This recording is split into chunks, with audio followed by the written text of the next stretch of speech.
എങ്ങോട്ട് പോകുന്നു? കോഴിക്കോട് പോവാ. കോഴിക്കോട് പോകുന്നുണ്ട്. കോഴിക്കോട് അല്ലേ? ഫാമിലി ആയിട്ട്. ഓക്കെ. എങ്ങനെയാ മൊത്തത്തിൽ ഒരു രാഷ്ട്രീയ സാഹചര്യമൊക്കെ ഇവിടെ? മൊത്തത്തിലുള്ള രാഷ്ട്രീയ സാഹചര്യം കഴിഞ്ഞ കാലത്തെ അപേക്ഷിച്ച് വളരെ മാറ്റമുണ്ട്. അതായത് മുസ്ലിം സമുദായങ്ങളുടെ ഇടയിൽ വലിയ ആശങ്ക നിലനിൽക്കുന്ന ഒരു സമയമാണിപ്പോൾ. അത് വസീഫിന് അനുകൂലമായിട്ട് വരണം എന്നാണ് ഞങ്ങളൊക്കെ ആഗ്രഹിക്കുന്നത്. പക്ഷെ 6 പതിറ്റാണ്ട് കാലമായിട്ട് ഇത് തീരെ എഴുതി കൊടുത്ത മാതിരിയാണ് ലീഗിന്. പക്ഷെ അതിൽ നിന്നൊക്കെ ഒരു മാറ്റം രാജ്യത്ത് ഉണ്ടാകാൻ പോകുന്നുണ്ട് എന്നുള്ളൊരു മെസ്സേജ് ജനങ്ങളുടെ അടുത്ത് നിന്ന് കിട്ടുന്നുണ്ട്. പ്രതിഫലിക്കണം. ഈ പ്രാവശ്യം അത് പ്രതിഫലിച്ചിരിക്കണം.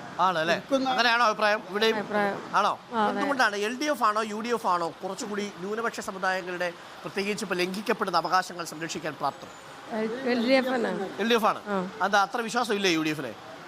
കഴിഞ്ഞ കാലത്തെ പ്രവർത്തനം വെച്ച് നോക്കുമ്പോഴേ മതന്യൂനപക്ഷങ്ങൾ എന്നല്ല, ജനങ്ങളെ ബാധിക്കുന്ന പ്രശ്നങ്ങൾ ഏറ്റെടുത്ത് പറയാൻ ത്രാണി കാണിക്കുന്നത് LDF ആണ്. അത് വിശിഷ്ട CPM-ന്റെ പാർലമെന്റ് അംഗങ്ങൾ, അതിൻ്റെ പ്രവർത്തകർ രാജ്യത്ത് ഈ സത്യങ്ങളൊക്കെ തുറന്ന് പറയാണ്. ഈ ജനങ്ങൾ പ്രതികരിക്കട്ടെ.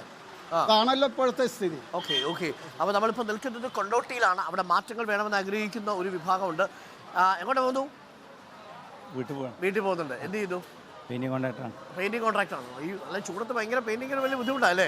വർക്കുണ്ടോ ഇപ്പോൾ? ആണോ? വർക്കിന് ബുദ്ധിമുട്ടൊന്നുമില്ല അല്ലേ?